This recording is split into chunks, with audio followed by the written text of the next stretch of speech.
अब और भी कथा सुनते हैं। ब्राह्मण लकड़हारे की कथा आपने सुनी, अब और भी कथा बता रहे हैं, भगवान नारद को बता रहे हैं।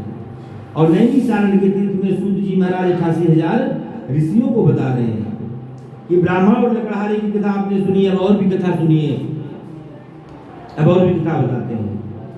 एक नगर में उल्कामुख नाम का एक राजा रहा करता है।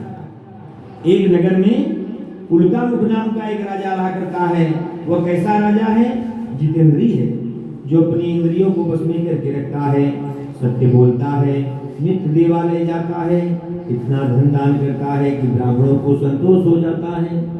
और जो उनकी पत्नी है वह भी कमल के मुख के समान वाली सुंदर है, पति धर्म का पालन करती हैं। पद्धात का मतलब है पतन। पद्धात का मतलब क्या है? पतन, जो पति का विनाश होने से बचाए। स्त्री जात का एक ही धर्म है, मन से, वचन से, कर्म से पति का भला चाहे। एक ही धर्म एक व्रत नेमा, काय वचन मन पति पद प्रेमा। एक ही धर्म, स्त्री जात के लिए कोई बाकी और धर्म नहीं होता है। एक ही धर्म होता है, मन से, वचन से, कर्म से पति का भला चाहे। ऐसे भाव के साथ भद्रशिला नदी के तट पर बैठ करके राजा कपिल के साथ भगवान सत्यनारायण की पूजा कर रहे थे। उसी समय एक साधु नाम के बनिया जा रहे थे। बनिया ने देखा कि यह तो राजा है, इसको क्या कमी पड़ी है, किसकी पूजा करने के लिए बैठा है, चल करके पूछना चाहिए। बनिया अपनी नौका को तीरे लगा देता है और राजा से जाकर के बनिया पूछता है कि हे राजन, आप किसकी पूजा कर रहे हैं? हे राजन, आप किसकी पूजा कर रहे हैं? तो राजा ने बनिया से कहा कि हे साधु, मुझे कोई कमी नहीं है, भगवान ने सब कुछ दिया है, परंतु संतान नहीं है, और बिना संतान के धन की कोई शोभा नहीं है। राजा ने कहा कि सब कुछ है भगवान का दिया हुआ, परंतु संतान नहीं है, और बिना संतान के धन की कोई शोभा नहीं है। हे साधु, मैं भगवान सत्यनारायण की पूजा कर रहा हूँ संतान कामना के वास्ते। ऐसे प्रभु हैं जो संकल्प करो तो ये पूर्ण करने वाले हैं। ऐसा सुन करके तो बनिया बहुत प्रसन्न हुआ। राजा से बनिया हाथ जोड़ करके बोला कि हे राजन, संपूर्ण विधि हमको भी बतलाइए, मैं भी इस व्रत को करूंगा, क्योंकि मेरे भी कोई संतान नहीं है, मेरे भी कोई संतान नहीं है। तो राजा ने बनिया को सारी विधि बताई। बनिया व्यापार से निवृत्त हुआ, अपने घर गया और अपनी पत्नी को बताया। बनिया की पत्नी का नाम लीलावती है। बनिया ने अपनी पत्नी लीलावती से कहा कि हे प्रिय, यात्रा में उल्कामुख राजा के द्वारा एक ऐसा व्रत सुन करके आया हूँ जो कि पुत्र को देने वाला है, जो कि पुत्र को देने वाला है।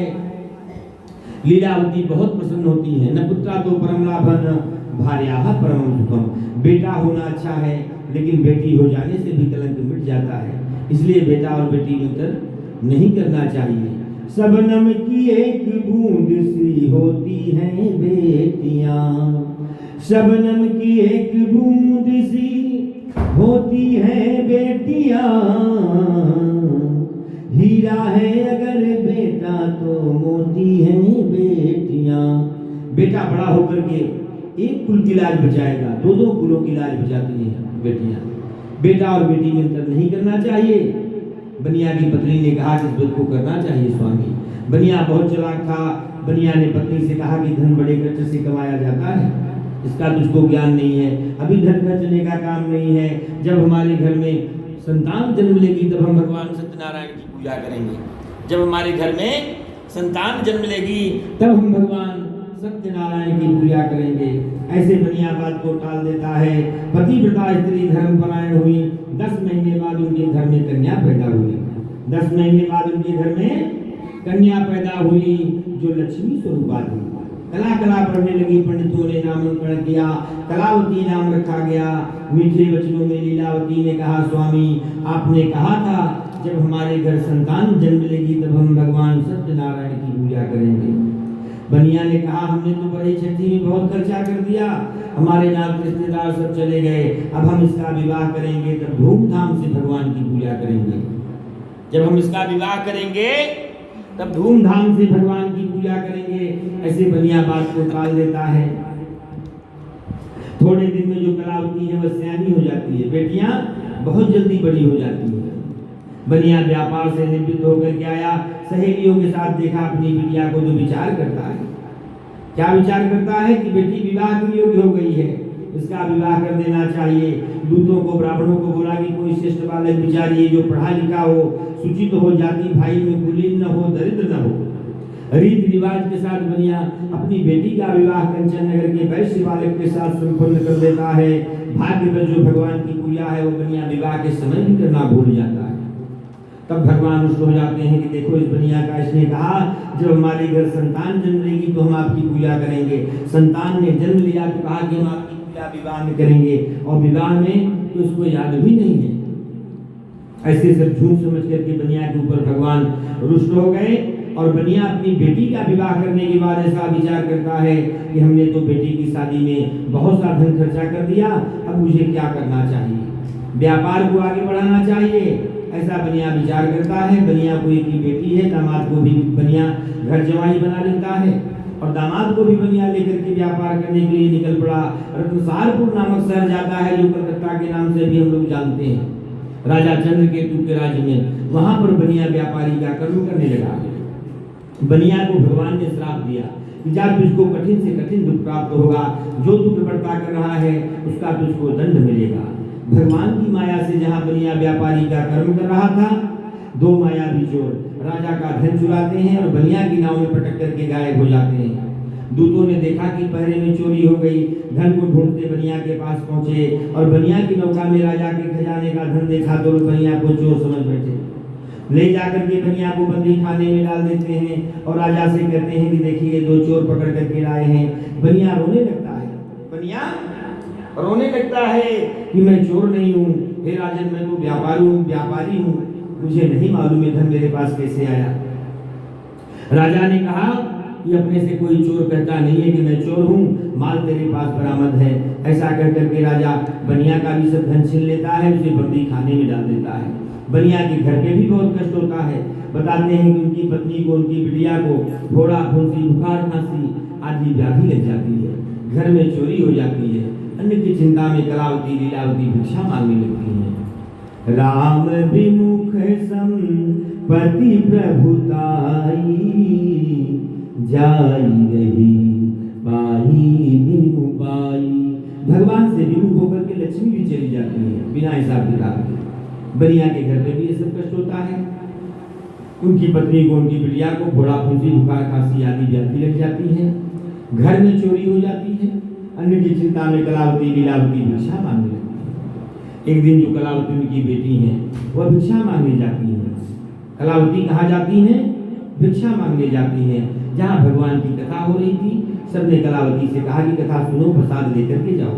कलावती को घर जाने में विलंब हो गया, थोड़ी रात्रि हो गई। लीलावती जो उनकी माता जी हैं क्रोधित हो जाती है।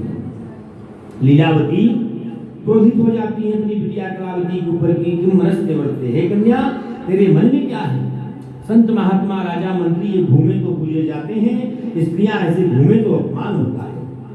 कलावती ने कहा कि हे माता सत्य कह रही हूँ, मैं भिक्षा मांगने गई थी, जहाँ पे मैंने भगवान की कथा सुनी है, जिसके करने से दुख छूट जाता है। हाँ उसने क्या होता है?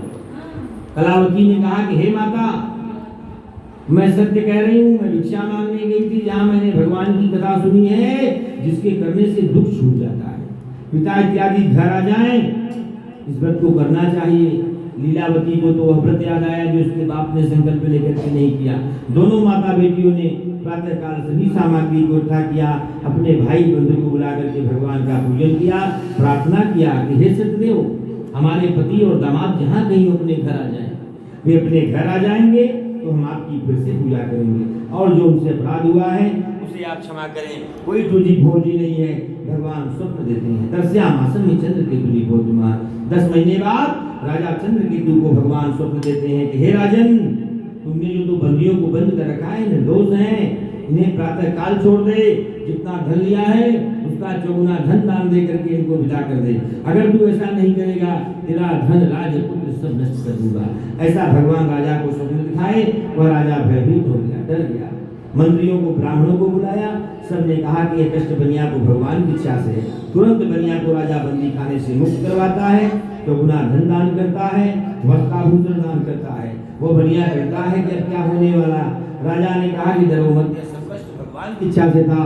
ऐसा कह करके चौगुना धन दान दे करके राजा बनिया को विदा कर देता है और बनिया अपने नगर का प्रस्थान करते हैं। रेवा खंडे से स्नापधायाम जो अध्याय बोले सत्यनारायण भगवान की जय। हरे